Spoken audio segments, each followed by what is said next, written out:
Inofficial sa Barangay Marikina Heights na ipapakabit ang mga materials na ito. Katulad ng mga driver na tugtog ng Marcy at Kimbo. Ang mga tarpaulin ay nakapit na kay Kimbo at si Mayor Marcy.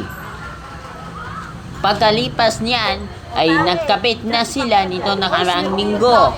Medyo lang ang nalailanan. Hindi inaasahan ang tarpaulin at pati din ang iba na katulad na ito. Sa isang kalsada naman, magkapagkapit sa isang ito sa ipinahayag naman ng La Milagrosa na no parking na bawal mo dumaan sa iba. Katulad ng gate. Sa gate na ito ay inaasahan.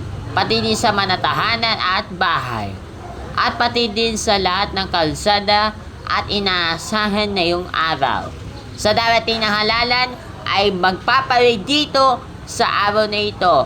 Abanan natin sa susunod. Abanan na yon.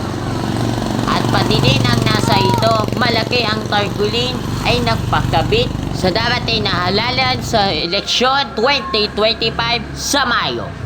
Nagbabalita mula sa frontline,